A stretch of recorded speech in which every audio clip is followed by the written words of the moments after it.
Once, in a faraway land, an emperor and an empress lived in exile, far from the kingdom they had lost.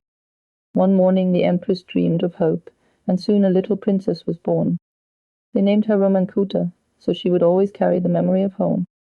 Romancuta loved books, quiet corners, and every animal in the royal garden. She was kind but lonely, and the empress wished her daughter would one day find courage. When Romancuta turned 15, the emperor held a great celebration, hoping she would make friends. But the princess slipped away to the stables, where she found a white horse she had never seen before. His name was Tusher, and he had carried her father long ago across the roads of Romania. When Romancuta climbed onto his back, Tusher suddenly galloped into the night. Over hills, valleys, forests, and moonlit fields, the horse ran until he stopped before a hidden cave. Inside, Romancuta found a locked silver chest, an old book, and a map that seemed to breathe with magic. Tusher told her to reach into his right ear, and there she found a small bag of food for the road. With the map in her hands, Romancuta chose to continue, hoping it would lead her home. For days they crossed deserts, marshes, dark forests, high mountains, and empty valleys. One lonely night she found a lost baby hedgehog trembling in the grass.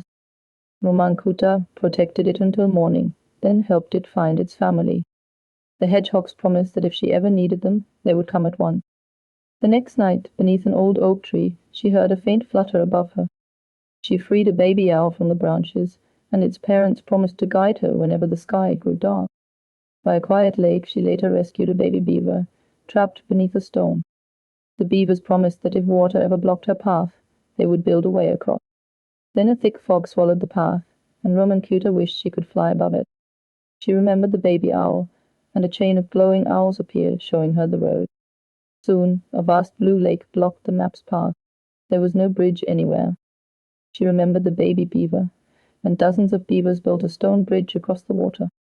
In an empty village, an old robot told her the chest could be opened only with a special needle. Romancuta remembered the baby hedgehog, and a tiny shining hedgehog brought her the needle. The chest opened. Inside were a feather-light apple, a small bottle, a wide-toothed comb, and a lantern. By lantern light, the old book revealed a riddle. The true treasure belongs to the heart that chooses courage. On the road, Romancuta gave the magic apple to wild horses, calming them before they harmed a village. She gave the bottle's water to a weak young deer beneath a forest tree, and she used the comb to free a little sheep tangled in a wooden fence. At last, Romancuta reached a mountain pass, guarded by a cheerful little sprite. The sprite asked a riddle. Romancuta thought of the book, read the hidden letters, and answered, "Courage." The pass opened, and beyond it she found a meadow brighter than a dream. In her sleep, the Fairy of Dawn showed her the tallest tree, where the treasure waited.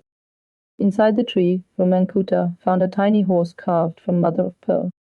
She held it close, and understood that the greatest treasure was not the little horse, but the courage she had found inside herself.